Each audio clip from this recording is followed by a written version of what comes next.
Okay, this is a response to Mr. Luna 83. He said that I was wrong, that the drivers of these apps are independent contractors, and that I lack empathy and don't really understand reality. Now, obviously, this person did not pay attention to everything I said in the video, because I know I mentioned at least twice that I used to be a livery driver. I didn't do short runs, I did long runs. I was putting over 3,000 miles on my vehicle every month, and it cost me $40 a day, if not more, depending on the distance. So I understand exactly what the reality is about what you guys do. And my point of the reality is, when you're doing work like this, sometimes no matter how bad you need a job, you have to let a job pass if you're paying out more than what you're getting back. Now, that's not why I quit doing delivery services. I quit doing delivery services because I got tired of being stuck in traffic, being out all times of day and night, driving long distances and bad weather and everything. So that's why I quit livery services. As far as being an independent contractor, my dad used to be an independent contractor when he was alive years ago. And his scope of work did not compare to what you guys do. It says here, the explanation: an independent contractor provides services or goods to clients on a contractual basis. To clients on a contractual basis, operating as a self-employed individual rather than an employee. Now, yes, you guys are self-employed. There is no doubt that you are not self-employed and you run your own time and everything. But you are not on a contractual basis with the customer. Now, as far as that is concerned, it says here, as far as contractual basis, independent contractors offer specialized services or products to clients, which can range from consulting to freelance writing to construction and graphic design. You don't fall into that character. They operate under a contract that outlines the scope of work, deadlines, and payment terms. You do not have that. You don't have contracts with the customers to specify how much they are going to pay you. A tip is not a guaranteed pay. And the reason why it's not a guaranteed pay for an agreement to a certain amount is because everybody tip different amounts. Now, as far as luxury services cover a wide range. The explanation states that high-end fashion, gourmet food, which you guys are into, delivering food or whatever, and so forth. It also says that it tends to command a significant premium on delivery services because customers are paying not just for speed, but for exclusivity, presentation, and experience. All right, you guys may have the experience, no doubt. If you've been doing a long time, you have a lot of experience, but you guys don't offer exclusivity or presentation. So this would not be considered a luxury service. Now, back in the 1970s and 1980s, yes, delivery was a luxury service, and I'm going to tell you why. Back in the 1980s and 1970s, people that didn't have cars and couldn't afford to pay for a cab service to go to the store and to come back from the store, you would get to the store and there would be people out there offering their cars for service if you did not have a way to get home with your groceries.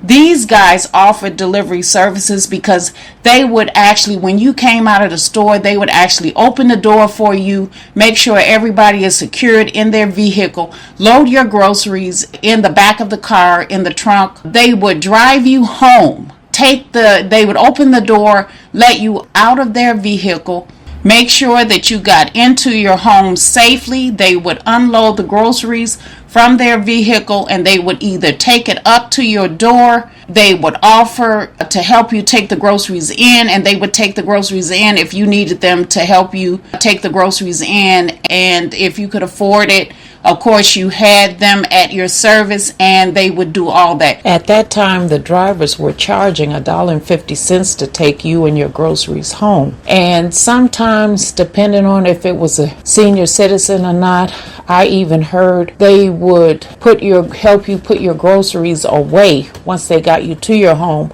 Now, what ruined that? Because it was a good service. The drivers were respectful. They really helped out a lot. They made you feel like you were special. But what ruined the service was they started having other people to tag along, and they would be the ones that would put your groceries and everything in the car while the driver secured the passengers. But they wanted to charge extra money for the second person. They started charging 50 cents. It would be $1.50 for the ride home, and then they would charge 50 cents for each bag that was loaded in the car. Well, once it got to that point, a person would end up spending more than they would spend if they caught a cab. And so that's what caused the services to end. People stopped. People went to that was coming to the grocery stores. They started carpooling with friends. They would catch the bus. They would walk to the store with buggies. You guys remember those buggies? They still sell them today. And if you was lucky enough to get to be able to purchase a large buggy, you could fit more bags of groceries in it. That's what we started doing. My mom's ended up getting a big buggy. We would load as many bags as we could, and then whatever extra bags us kids would carry. So, that's what happened. And I remember the last time that we used the service, the guy didn't tell us. Well, at first he told us that there would be a charge after he had loaded the groceries in the car. He said there's 50 cents per bag. So I told him, I said, no, we're not paying 50 cents per bag. I said, that's crazy. And I started taking the bags out of the back of his trunk and started putting it back in the grocery cart again. And so he said, okay. I'll take, because the second guy had ended up loading the groceries. That's when we found out that some people was trying to horn in and make a little bit of money. And so they would show up and they would load all your grocery bags into the car, and they would charge $1. So the total price of everything would have been $2.50. Like I said, Guy, now we had been riding with him for a while. He knew us and we knew him. And if he was there when we got to the store, he would say, you guys need a ride home? And of course, moms would say, yeah. And he would say, well, how long are you going to be? And moms would say, give an estimate about 20, 30 minutes or whatever. And he'd say, well, I'm getting ready to take this person to their home and I'll be right back. Wait for me. And since he was so respectful and providing, this extra service, which we thought was neat, we agreed to it. So when he got back to the store, we was out there waiting for him and everything. And right after somebody else had loaded the groceries in the car, and that's when he mentioned about the 50 cents per bag. And then when I told him, no, we're not going to pay 50 cents per bag, and I started taking the groceries out of the trunk, then he's like, oh, no, that's okay. I'm not going to charge you 50 cents per bag. I'm going to take you home for the regular fee I've been charging you. But after we got to the house, he did his normal routine, opened the doors for us. He took the groceries out and took them on the porch and everything. And then he said, well, the reason why I was charging you 50 cents, I was charging 50 cents per bag is because I have to pay the guy that loaded the groceries in the trunk out of the money I make. And if I'm only charging $1.50 and he's charging $1, I'm only going to make 50 cents out the deal. So I told him, I said, I have already gave that guy his $1 for loading the groceries in the car. I said, so you don't have to pay for anything. You don't have to pay him out of the money that you're charging us. That was the last time we used the service. Now, if any of you guys had this type of service at your grocery stores if you didn't have a vehicle, or even if you did and you noticed that there were people out there offering customers a ride home if they didn't have a way to get home with their groceries, please leave it in the comment section below. It would be nice to know that where I lived at wasn't the only place that had this type of service. You guys don't do that. Now, and it's because it depends on what the instructions are on, on the app and everything. But now, when I said that the company should pay the drivers more money, that has nothing to do with tips. People tip for various reasons. Some people tip because of a trend that you're supposed to tip when you get delivery services. Some people tip out of gratitude because they appreciate what you guys do. Some people tip because, they like helping people.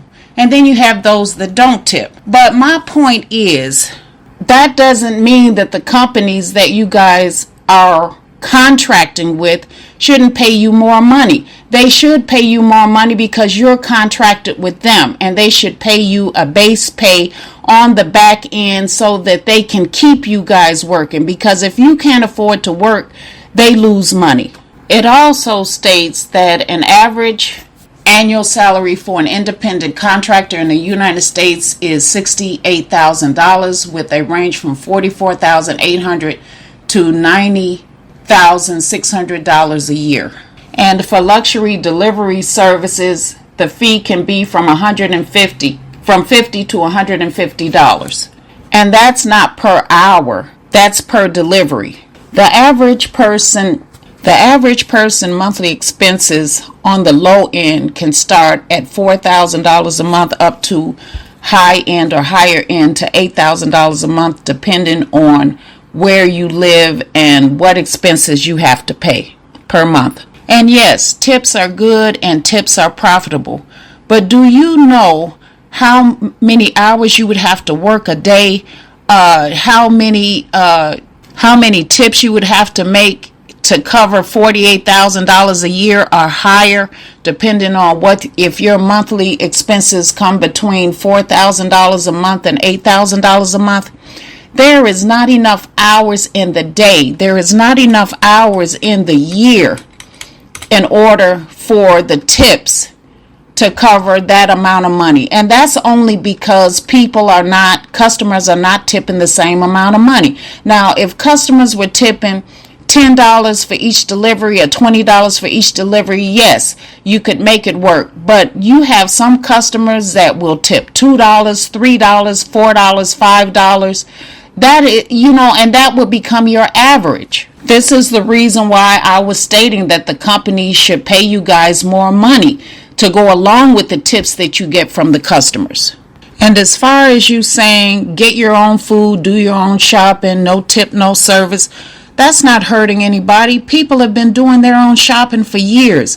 Even the customers now that leave decent tips, they don't use the services all the time, and when they don't use the services, nobody is getting a tip, because a hungry man is going to eat if he have to borrow, beg, cheat, steal, or mooch. If it makes you feel better, keep saying it. But what I found out is that if what you're saying don't put money in your pocket at the time that you're saying it, you are the only person it means something to, nobody else. Like I said in the last video, you drivers have all the power. You control these companies, and it's a shame that you don't realize it. If you're going to keep doing this type of work and this type of economy, you better know that you run these companies. Otherwise, you're not going to make it.